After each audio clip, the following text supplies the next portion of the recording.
É o evangelho do amor, do absurdo, da loucura, da graça inexplicável de Deus em favor do vermezinho humano a quem Ele ama. Hoje, primeira epístola de Paulo, escrita aos Coríntios, e eu começo lendo no verso 17, no capítulo 1, onde Paulo diz: porque não me enviou Cristo para batizar, mas para pregar o Evangelho. Não para batizar, não vim ao mundo para ritos. Eu vim para abrir a boca e ver essa energia provocadora de Deus criar mundos nas mentes e nos corações, porque é isso que a pregação produz. Pregação não é uma gritaria feita em nome de Jesus. Pregação, para Paulo, conforme a compreensão do primeiro século, ele estava se referindo ao anúncio, ao que se chamava de querigma, que era o anúncio dos fatos e dos ensinos relacionados a Jesus, a sua cruz e a sua ressurreição, e o que ele ensinou como vida. Isso era a pregação. De modo que ele diz: eu não fui enviado para cumprir ritos, para batizar, mas para anunciar e criar mundos pela palavra do poder de Deus, pela palavra da vida, da criação, da ressurreição, da regeneração, do regênesis de Deus, criando e refazendo e regenerando, sempre indicando na direção da vida.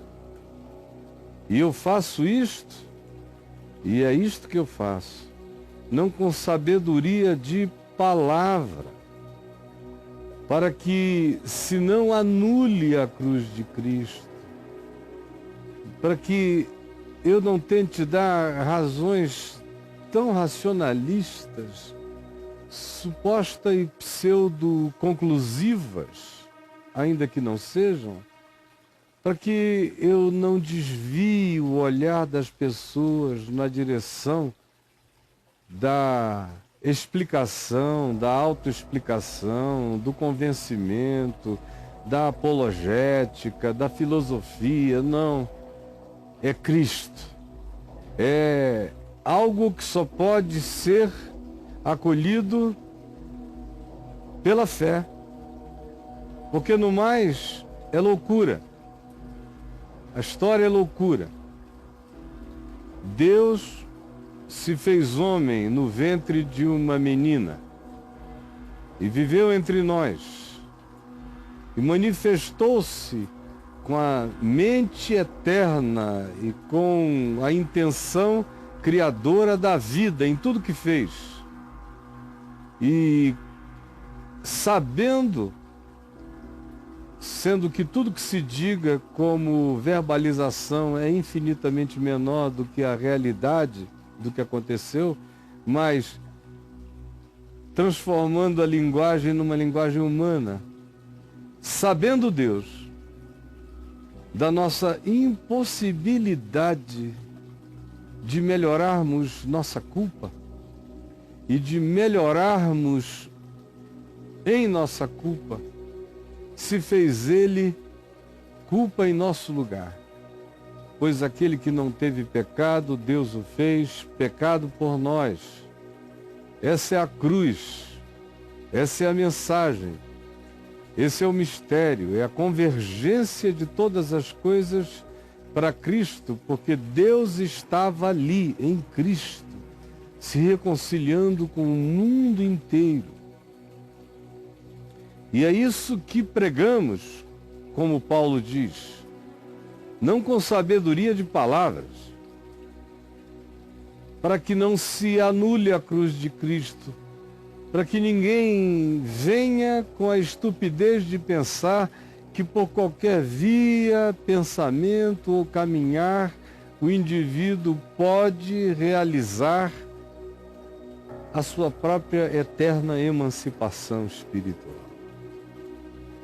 Não. Não anulo a cruz de Cristo. Eu sei que toda a paz que eu tenho procede dali, porque o castigo que me traz a paz estava sobre ele e pelas suas muitas pisaduras eu sou sarado. Portanto, certamente, indubitavelmente, a mensagem da cruz, a palavra da cruz, o evangelho que converge todas as coisas para Jesus é loucura, é incompreensível, é de um reducionismo inaceitável e é de uma pretensão de seitas, é uma pretensão de seitas que determinam que no sítio, no rancho ou no isolamento na qual vivam esteja acontecendo algo que falte ao mundo inteiro, nesse caso, a certeza de que Cristo Jesus era Deus com os homens. O que é loucura. É absolutamente desvairado. Será que você não pode ver que é loucura? Paulo diz, é loucura para os que se perdem. Porque qualquer ser humano, ouvindo de Jesus e não tendo tido nenhuma impactação interior espiritual, não sabe no que pensar, nem no que crer. E a resposta também daqueles que veem alguém crendo e vivendo por meio daquela história é naturalmente o olhar com a conclusão de que você é um louco, que entregou a sua vida a uma pessoa que você nunca viu, a uma narrativa que você não ouviu e a fatos supostamente salvadores, porque especialmente a ressurreição é equivalente na qualidade à criação do universo. Ressurreição e criação do universo se diferenciam apenas em quantificações, mas do ponto de vista da qualificação, ressuscitar dos mortos e criar tirando do nada, é tudo igual. É a mesma coisa. Alguém, para chegar e dizer, eu confio a minha vida a isto, supostamente precisaria de muita documentação para amparar-se nessa entrega. Mas como você não tem, não possui, tudo que você tem e possui é apenas algo que não é bastante para você dar certezas de nada para si mesmo nem para ninguém, porque você não viu e não estava lá. E a única coisa que lhe sobra é, em tendo sido impactado profundo e inexplicavelmente por essa palavra, não ter mais outra alternativa depois disso a não ser crer. Então, nesse caso, você precisa saber que por qualquer outro olhar do mundo e da vida, o que você está fazendo é uma loucura. É loucura para os que se perdem, para os que não tendo tido a experiência. Os que se perdem aqui são os que não foram iluminados pela sua luz, não viram a partir de onde você vê, não receberam o que você já recebeu. ou entendeu, ou creu, ou acolheu, ou a isso se entregou pacificadamente pela fé. Portanto, os que não creem são os que não estão vendo de onde você percebe, discerne e é iluminado. São os que não tiveram essa patada de fé no coração. Para esses, eu serei sempre uma loucura. Como quando eu criei para mim e resolvi viver o resto da vida por meio dessa fé, em julho de 73, a cidade quase toda me chamou de louco. E até hoje eu sou, em muitos lugares, tido como um homem muito inteligente, embora louco. Porque é loucura. Eu entendo. Eu entendo quem me acha louco, que eu entendo você e a sua incapacidade de ver como eu vejo, de onde eu vi e de onde eu continuo a ver. Eu entendo você.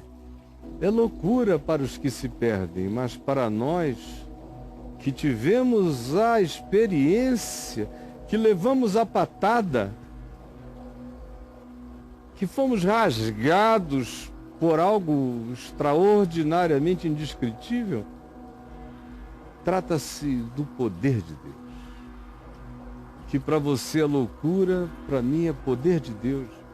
E não há nenhum debate que nos vá fazer ver diferente, a menos que uma revelação alcance os que não veem assim, ou que haja uma desistência absoluta no olhar daqueles que hoje creem assim. Do contrário, não há ponto de conciliação.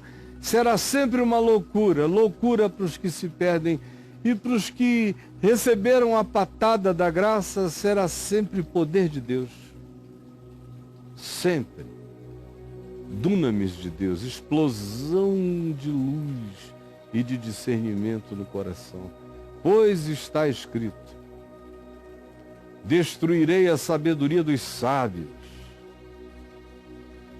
Está escrito, palavras de Deus: destruirei a sabedoria dos sábios. A sofia, a sabedoria, a filosofia não conduzirá ninguém à pacificação eterna. Está escrito: aniquilarei a inteligência dos geniais,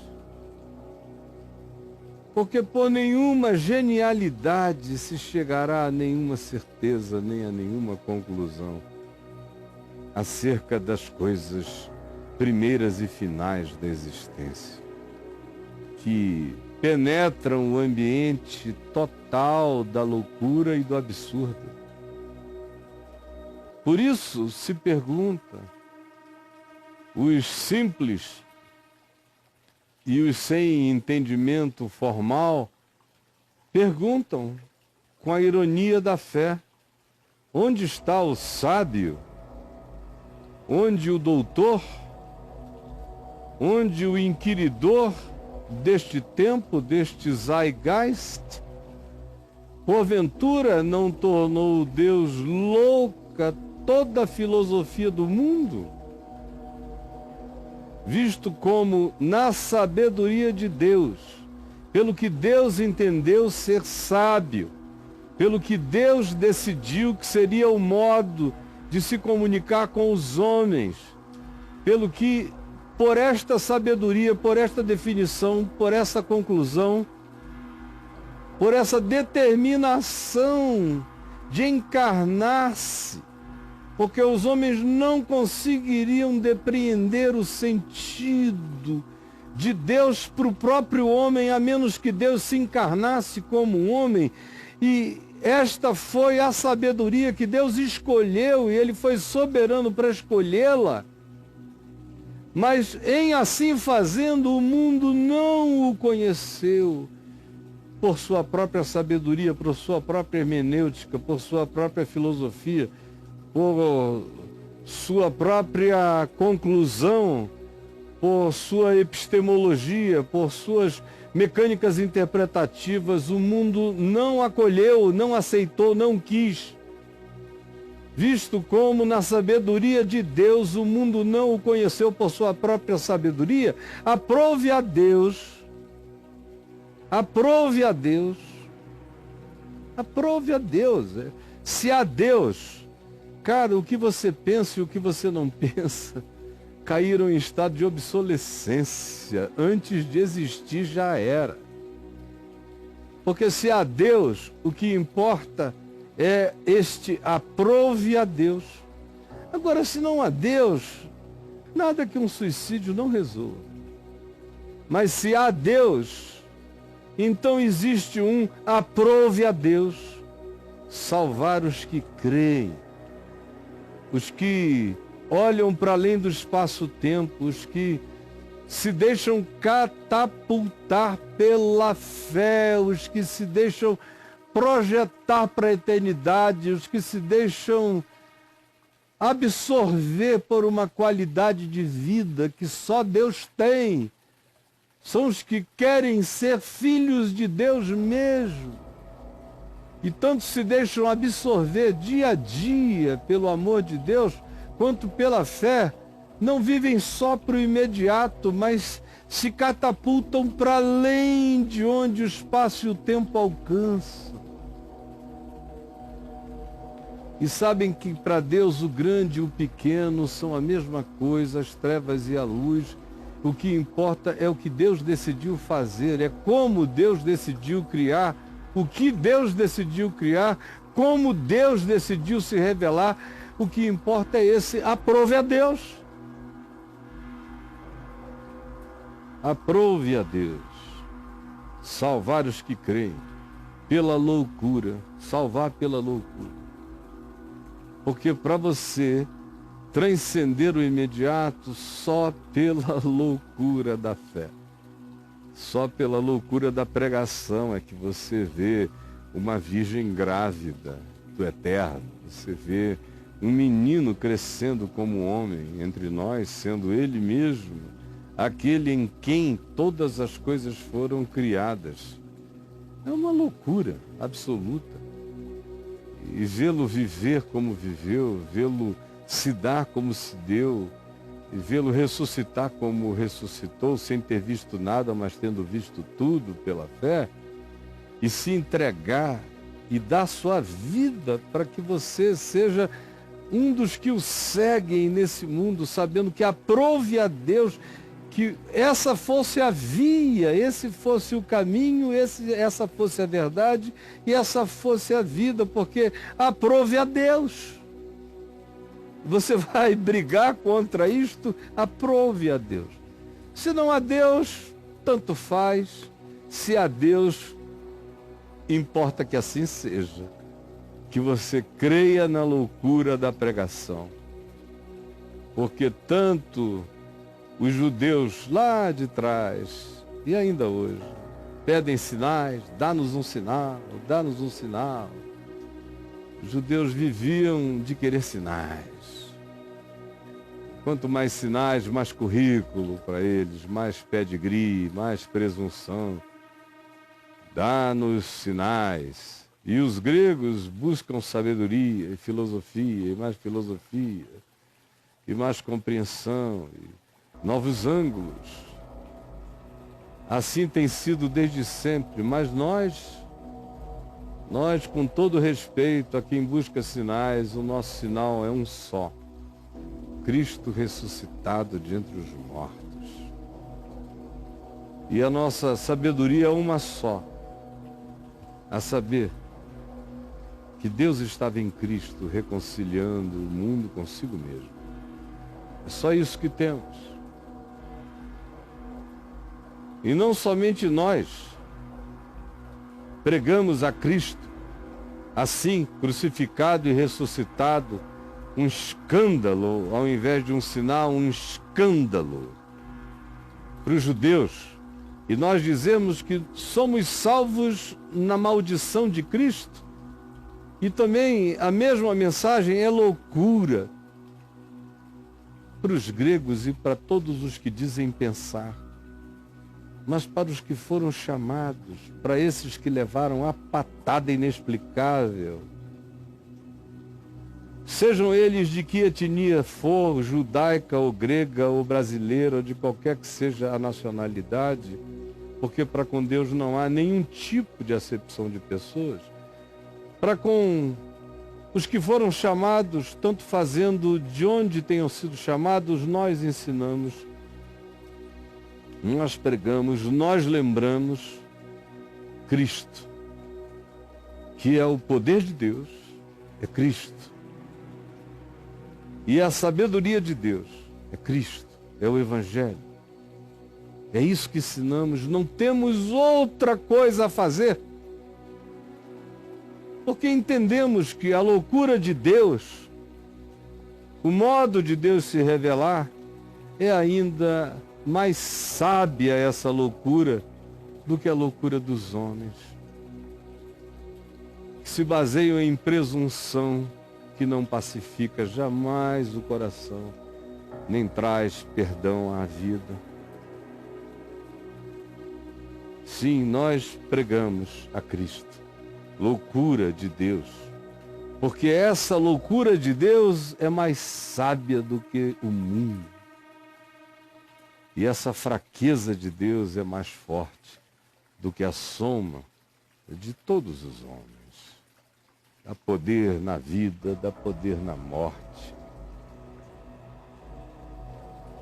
Dá poder para viver, para existir, para gozar as horas boas e para suportar os muitos tempos ruins, com força, com perseverança, com resiliência que aguenta, verga, mas volta e continua, por causa da fé, que é certeza do que não houve, do que não veio, do que não se vê, do que não aparece.